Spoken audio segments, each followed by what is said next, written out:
Everybody, thanks for joining.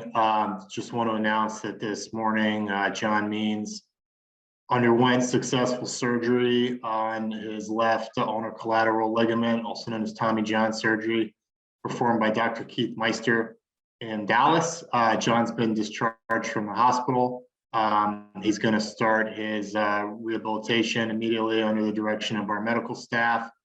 And everything went great. And, obviously there's a large historical record of pitchers getting this surgery. And while we expect him to obviously miss the rest of 2022, we do think he'll be back at some point in 2023. And if his history and John's work ethic is any guide, he'll be back as good as ever, if not better than ever. And we really look forward to having him back on the team next year. Thank you, Mike. With that, our first question is from Andy Koska. Hey, Mike, realistically, would you think that the time frame for a return would be midway into 2023? Like missing spring training would probably be the safe bet at this point? Yeah, I mean, I'm not, if I prognosticate about his exact return, I'm just going off of statistics and history, nothing specific to the situation.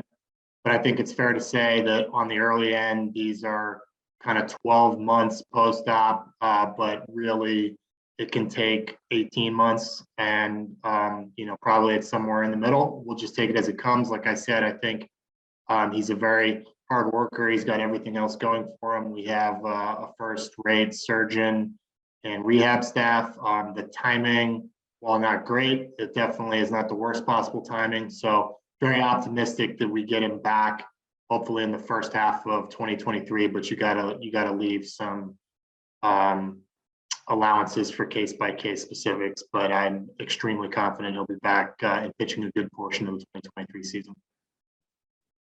Nathan Ruiz. Mike, obviously his rotation spot is open again. Is Kyle Bradish a candidate for that?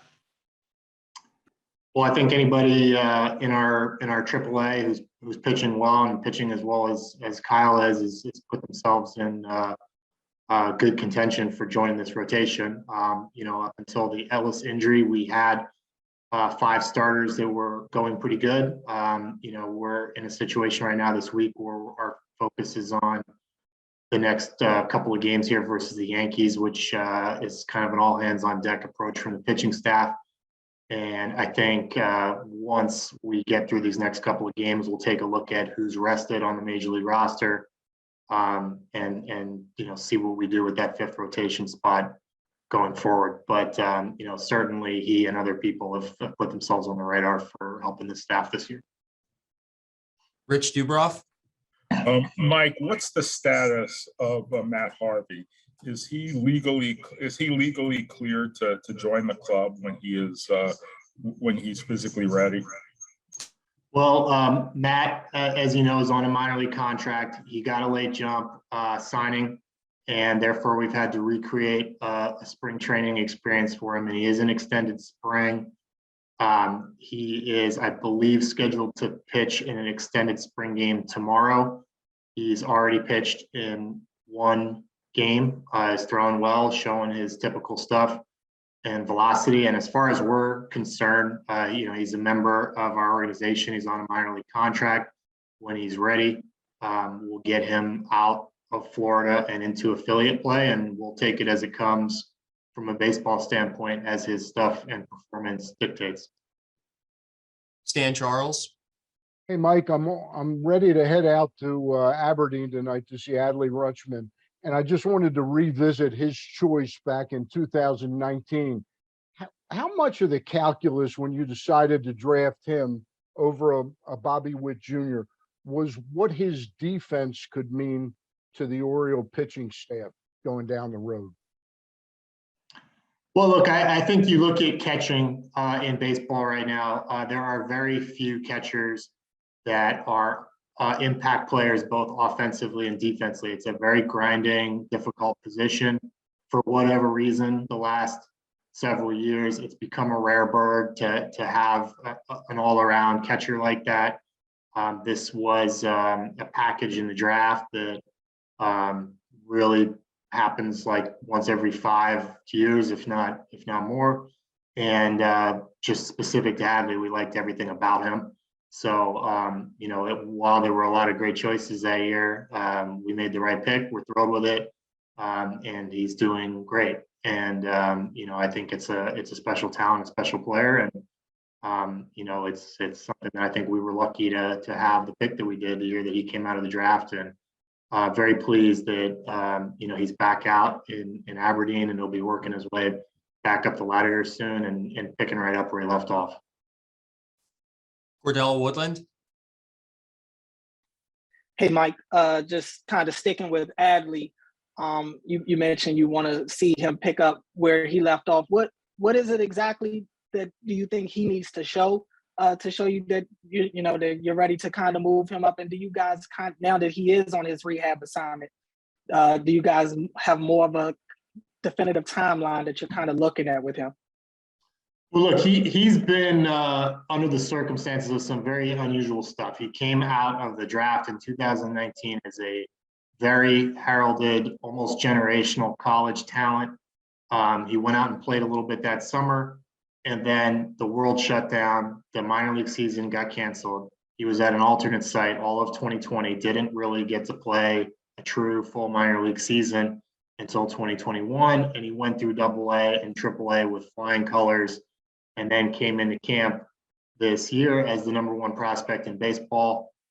Was looking terrific in our minor league early camp during a major league lockout, and the lockout ended on the very day that he hurt his tricep and had to be shut down for several weeks. So now he's back out. All I can say is the guy that we saw in February prior to that was one of the best talents in the organization, if not the sport. And just repetitions and health. If he puts himself back to that point in time, I can't see a whole lot more that he probably needs to prove in the minor leagues other than he is himself. So we'll take it one day at a time. You hear him talk, that's his mindset. I think that's part of what makes him such a great athlete, is the ability to keep that mindset. And, we're only on day 2 of his minor league rehab assignment today. Dan Connolly. Hey, Mike, 2 follow-up questions, 2 different subjects. First of all, following up on Rich's question, as far as Matt Harvey is concerned, do you have any sense on whether there's any going to be legal issues in bringing him back, as far as any suspensions or anything like that? And secondly, following up what you had said about John doing rehab work with your medical team, will he be doing it in Texas with a plan from them, or will he be spending time in Sarasota doing that? Regarding Matt Harvey, I mean, look, I'm not going to sit here and pretend I don't read things in the media. And I think, we're aware of the off-field background of his situation that came to light this winter. I don't feel it's my place to comment on that until such time that everything that has transpired or may transpire does take place there. Right now, he's a minor leaguer in our system. We're always supportive of anything that happens above and beyond our franchise and at the league level regarding such things. He was a terrific member of our organization in 2021, first-rate teammate, and he's part of our system right now. And he's working his way up towards leaving Florida and going out to an affiliate. So I think that's where we're at with him. And John, it's a surgery. You can't do a whole lot the first few weeks after surgery. Your arm's in a pretty restricted brace. My understanding, I mean, obviously it's only a couple hours after the surgery, but my understanding is probably bring him to Baltimore during the homestand, let him plug in with Dr. Curtin and Brian Ebel and our medical staff, get squared away. And when he's ready to do some real physical activity, the scene will probably shift to Sarasota. But we're in a good spot with John's actually living in Dallas, the surgeon's in Dallas. There's tons of rehab facilities available there surrounding Dr. Meister's practice. And, we have what we need in both Baltimore and Sarasota. So I imagine we'll see him in all 3 locations over the next few weeks. But probably spending a lot of time in Florida, once the fall and winter rolls around, for sure. Andy Koska. And Mike, to quick follow-up about John Means, how much optimism do you have about what this rotation will look like in 2023 once he comes, I guess, back on the scene healthy, and then probably a crop of prospects follow?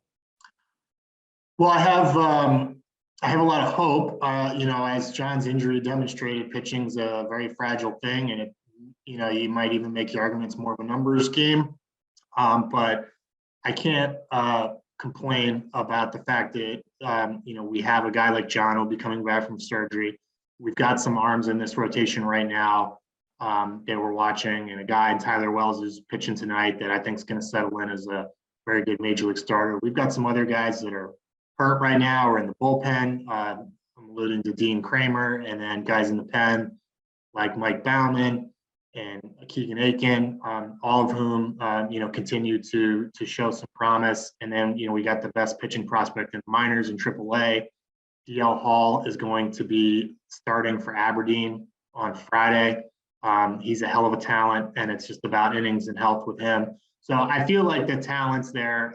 We just got to get luck and keep all these guys together and get them performing. And it would be very special, I think, to have any 3, 4, 5 of these guys clicking at the same time in an Orioles rotation. And we're doing our damnedest to try to get that to be the case. But, it's never easy.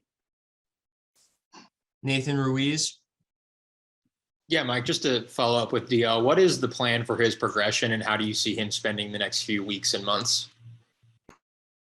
Well, the plan, we have a plan A in place in terms of, how long it might take him to get back to Bowie, which is where the injury happened last year. And, that's kind of to us when you're out of rehab mode is when you return to the level at which he got hurt. Hopefully everything goes smoothly and we're able to get him back there.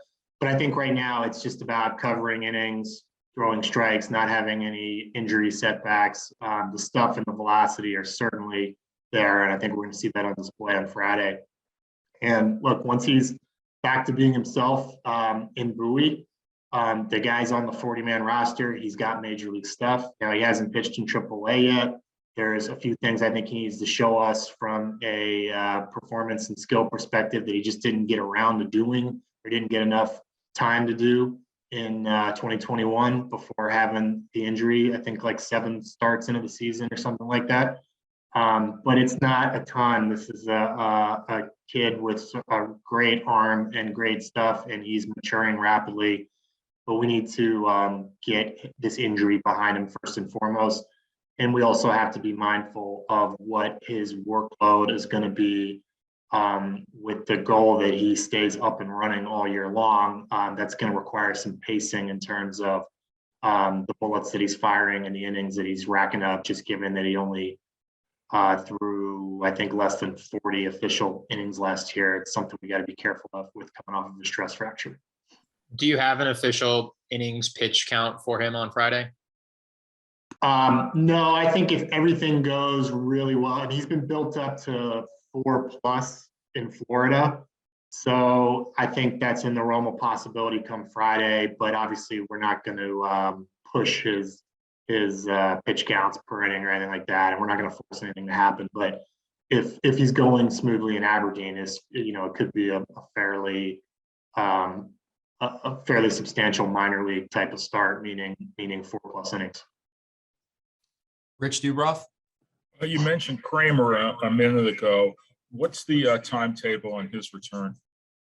Yeah, he's doing throwing progressions, long toss. I think the oblique injury is well on its way to being healed. So now it's just building up and getting back into game shape. And I think we're probably a few weeks away from him being in the major league conversation. But I think May, the month of May, will be in play.